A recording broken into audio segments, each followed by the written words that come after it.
Right Telangana భవన్లో BRS ముఖ్య నేతలతో కార్యదర్శులతో సమావేశం అనంతరం మీడియాతో మాట్లాడారు బీఆర్ఎస్ అధినేత మాజీ సీఎం కేసీఆర్. అత్యధిక వివక్షకు గురైన జిల్లా మహబూబ్నగర్ జిల్లా పాలమూరు రంగారెడ్డి ఎత్తిపోతల పథకం విషయంలో కేంద్రం రాష్ట్రం కూడా రాష్ట్రానికి తీరని ద్రోహం చేస్తున్నాయని అన్నారు. అండ్ రాష్ట్ర అభివృద్ధి కూడా కుంటుపడింది, అన్ని అబద్ధాలతో వెళ్లదీస్తున్నారు. కాబట్టి ఇకపైన నేను ఫీల్డ్లోనే ఉంటాను, మీ అందరికీ అందుబాటులో ఉంటాను అన్నారు బీఆర్ఎస్ అధినేత మాజీ సీఎం కేసీఆర్. ఇక కేటీఆర్పై MLA Kadiyam Srihari hot comments చేశారు. కేటీఆర్కు అహంభావం ఎక్కువ అని అన్నారు. కేటీఆర్ తండ్రి కన్నా పెద్ద వయసు తనదని చెప్పారు. కేసీఆర్ 10 ఏళ్లు సీఎంగా పనిచేస్తే తాను 14 ఏళ్లు మంత్రిగా పనిచేశారని కడియం శ్రీహరి స్పష్టం చేశారు.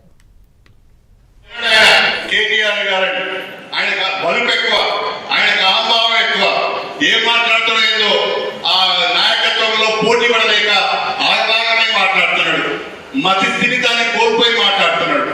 ఆయన అంటాడు నన్ను పోచారం శ్రీనివాసరెడ్డిని వీళ్ళు ఆడా మగాని అంటుంటాడు.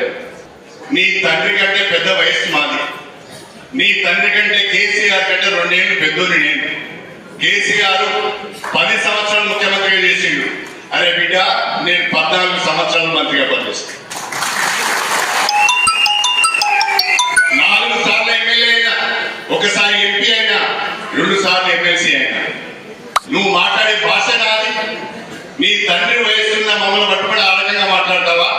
నేను ఆడా మగో మా శేషన్ గారి నియోజకవర్గానికి వచ్చి చూడు బిడ్డ, 143కు 100 సర్పంచులు నేర్చుకున్నా.